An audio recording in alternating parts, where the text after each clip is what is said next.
Hey, what's up guys? This is Anthony from Anthony's Customs, and for this review we are looking at the Super Action Statue JoJo's Bizarre Adventure Soft and Wet, which is the weirdest name I've probably had to say for any figure ever, but it's JoJo's Bizarre Adventure, so that's kind of to be expected.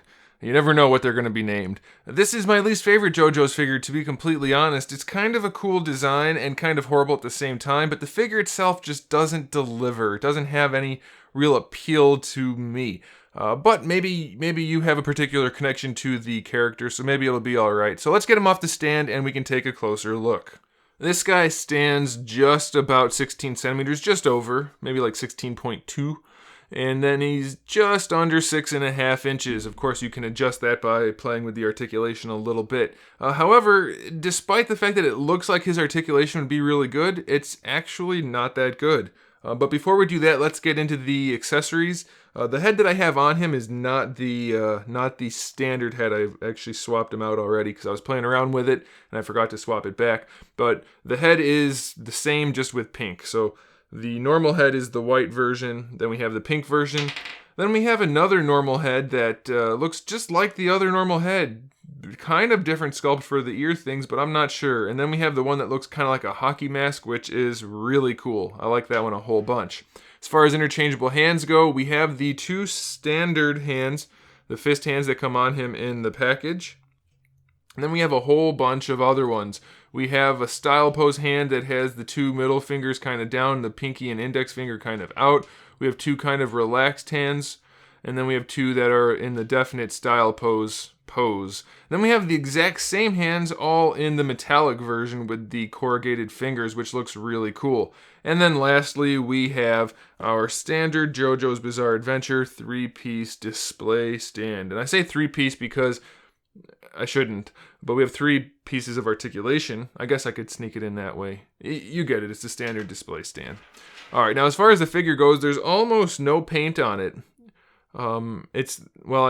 That's not true. It's painted, but it's all white, pearly white, which is kind of cool. It's alright, there's a little bit of shading on it, but there's not really much going on. The purple peeking through looks nice, and we have it in the joints and a little bit of paint here and there, but all in all, it's just kind of a really bland figure. I suppose up against the other figures it'll look alright, but on its own, and it's not doing much for me. It is cool that it's pearly though and has some of the silver parts in there. Anyway, the articulation for this guy, we have the standard hinge for the neck with the peg at the top so you can move it around. The neck itself is on a ball peg, but you're pretty much going to get just a swivel out of it because it doesn't have that much play.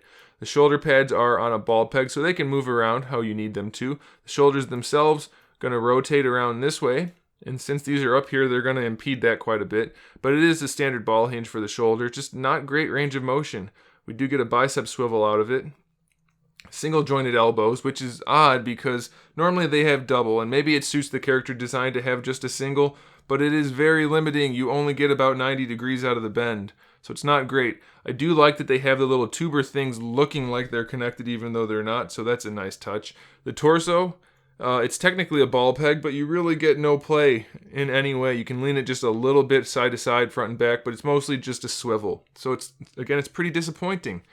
For the hip pads, they are on a ball peg, so that's okay. They can get out of the way there. And then for the hips themselves, it's just a standard ball peg with a socket. So you could move them around really well if it wasn't for the fact that there's really no place to move it due to the rest of the sculpt and the thigh armor. So it's still very limited. You do get a thigh swivel in there, so that's okay. Single jointed knee, not quite 90 degrees. Again, very limited.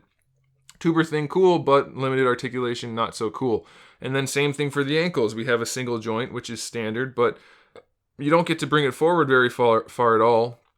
Going back, it's fine, and you can rotate it around for an ankle rocker, so that's pretty good. And then again, we have the tuber thingy, so that's good. Toe hinge is literally not able to move due to the sculpt. I don't understand why they did that. Very strange design. So all in all, this guy's just blah. He's not terrible, but he's not going to be particularly good at anything, including being appealing. So it's just blah. So I really don't recommend this one unless you particularly want the character or you're trying to fill out a group of figures or something like that. Then it's okay. It's just not great. Honestly, the favorite thing I have about this figure is the star on the top of his head. That's pretty cool, but that's really it. So it's not it's not great. So there you go. Thanks for watching, guys. Make sure you subscribe to the channel if you haven't. I have new videos every morning, so make sure you check back to see those. And in the meantime, keep collecting.